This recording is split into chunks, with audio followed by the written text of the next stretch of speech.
Kita tak lepas dari tatanan Bhinneka Tunggal Ika, yaitu salah satu landasan negara yang saat ini kita rasakan dan kita laksanakan, yaitu Pancasila adalah salah satu rumah kita bersama ya.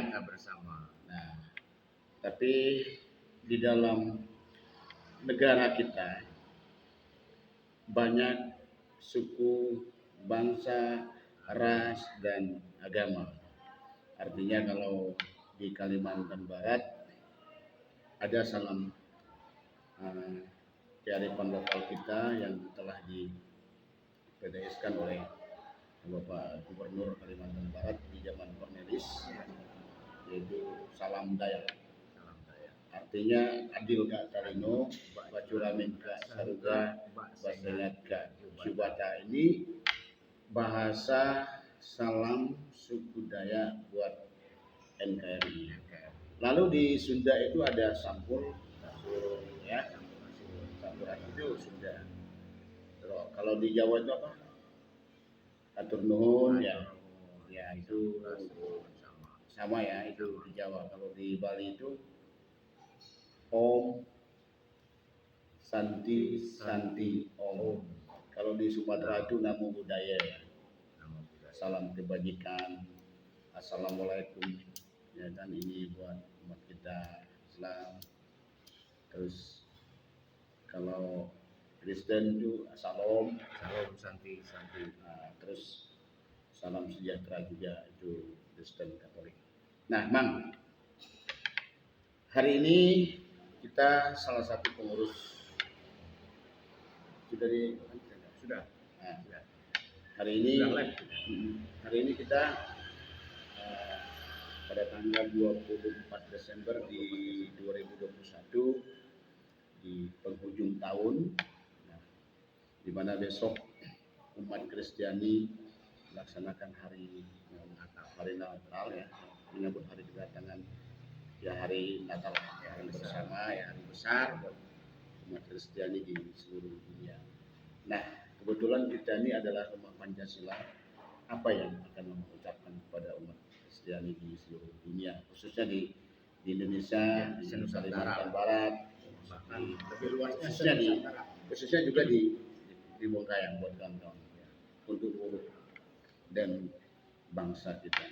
Ya, terima kasih Mas Sob atas penyampaiannya yang begitu prospek gitu kan. Jadi menyangkut ke segala lini, segala bidang. Nah, begini untuk kawan-kawan Senusantara, sahabat-sahabat kita yang menyaksikan. Saya sebagai pengurus SPSB Serikat Pekerja Serikat Buruh Pelika Kabupaten Bengkayang mengucapkan selamat Hari Natal dan Tahun Baru bagi umat Kristiani yang melaksanakannya pada tanggal 25 Desember 2021 dan menyongsong tahun baru 2022. Mudah-mudahan kedepannya kita semua, termasuk dari buruh, dari pemerintah, mudah-mudahan kita semuanya sehat walafiat, tidak diberikan kekurangan, diberikan kehidupan yang cukup. Nah, ini berkaitan dengan kembali kepada buruh, karena kita salah satu pengurus baik bendara maupun koordinator buruh Kabupaten Bengkayang. Nah, apa rencana ke depan? Rencana ke depan begini Bang.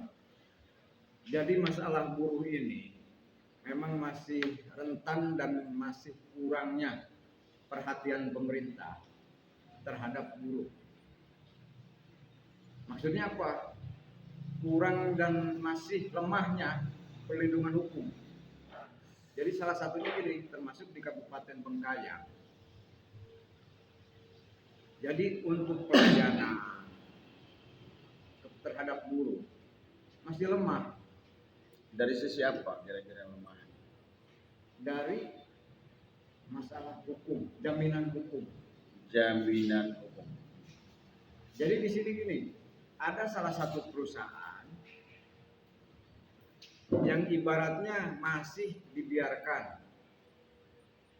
dibilang tidak tahu, ya gimana lah tidak tahu. Masa pemerintah tidak tahu dengan adanya perusahaan ini atau berdirinya perusahaan ini, kan gitu Mas. Yang ada di daerah Kabupaten Bengkayang, maksudnya. Yang ada di daerah Kabupaten Bengkayang. Jadi saya sendiri kan sebagai pengurus sudah menjalani dan mengalami. Dan mengalami. Yang dijalani apa, yang dialami apa? Jadi permasalahan buruh ini Bang, contohnya. Jadi masih ada salah satu perusahaan yang tidak mentaati UU Ketenagakerjaan, Undang-Undang Ketenagakerjaan. Begitu. Nah, Itu merupakan hak cipta ya. Jadi kenapa pemerintah itu di mana? Kan gitu. Pemerintah itu di mana ya? Negara itu di mana? Negara juga di mana? Jadi kan semua aturan, undang-undang, Permenaker, semua kan udah dibuat. Buruh kemana? Buruh ada, tapi pemerintah kemana?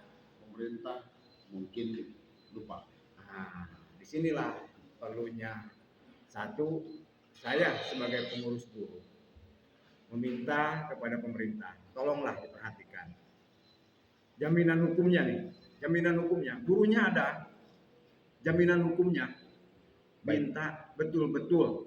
Kan? Diperhatikan khusus. Jadi kita buruh. sambil dialog aja ya. Ya.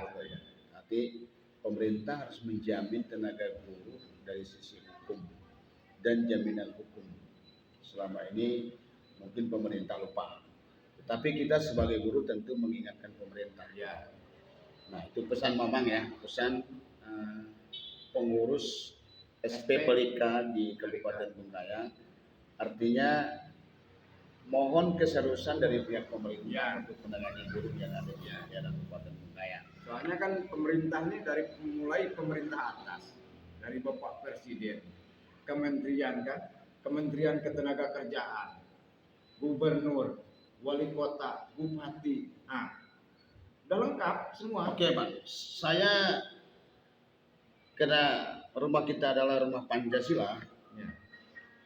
Saya harus teringat dengan falsafah seorang hukum besar yang namanya Bung Karno dan Bung Hatta.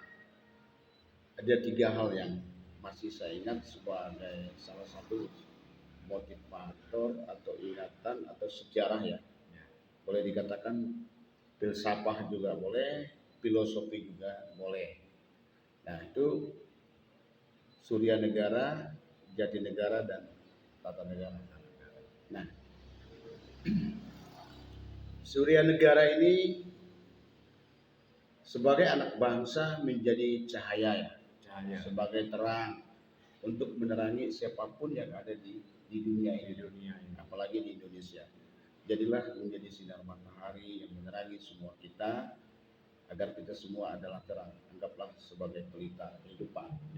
Nah, artinya kita sebagai generasi, sebagai pemerintah, termasuk para elit, para akademisi, ya pakar-pakar ekonomi, pakar hukum, pakar politik dan pemerintahan, itu harus memberikan terang bagi kita sebagai anak-anak bangsa ini. Semua lah untuk pakar-pakaran. Lalu kembali kepada Jati Negara. Kalau Jati Negara ini para tokoh kita